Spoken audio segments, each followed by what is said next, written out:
Today is Wednesday, Parashat Chukat.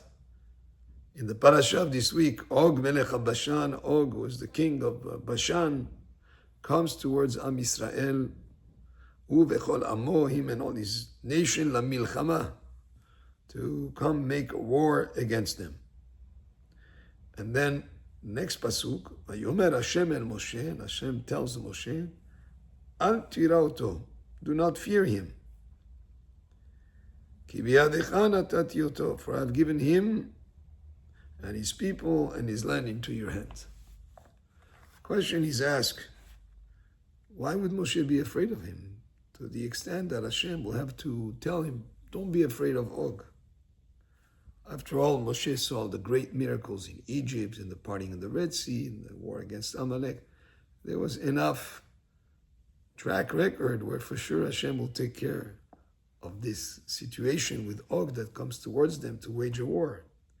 Why does Hashem tell him, don't be afraid of him? And Rashi explains, Shaya Moshe yarele ilachem. Moshe was afraid to, in this war with Og, Shema ta'amod lo zchuto shel Avraham, that maybe Og melech Bashan, because he may have a merit, that when Lot, the nephew of Abraham, was taken as a captive, it was Og that came to tell Abraham, so Abraham went and saved and released Lot from captivity.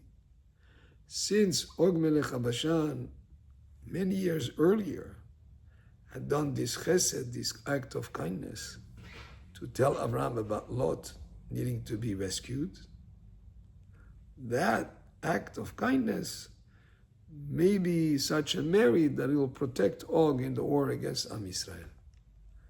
And you think that there's so much more zchuyot to Am Yisrael, yet Moshe Rabbeinu was concerned about the zechut that Og had, to the extent that he was afraid, and Hashem had to reassure him, don't worry, you're going to win in this war. And here we see the great importance of every act, even if it's a small act of kindness. And in the case of Og, he had even bad intentions. According to some Mefarshim, he wanted to have Abraham go to rescue his relative Lot so that Og could go after Sarah. But obviously Abraham Avinu won in that war. But that chesed that Og did, Moshe was concerned that he might stand as a protection for him in this war that he's about to wage. And in somewhat a related concept, the Musar of today in Chok Yisrael speaks about Kol mitzvah she'en la doresh ve'en mi she'evakesh ota. Any mitzvah that has no one seeking it and no one is looking to fulfill that mitzvah, tidreshena, you should seek out that mitzvah. If you should commit mitzvah, it's like somebody who's a dead person who has no one to bury him, that is a mitzvah to take care of him, like even a Kohen Gadol can take care of a met mitzvah.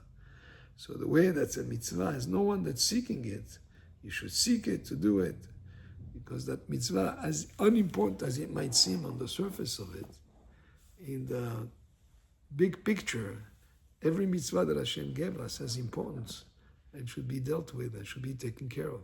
So if you see a mitzvah that nobody deals with, people maybe consider it to be an unimportant thing, you should seek it out and do that mitzvah.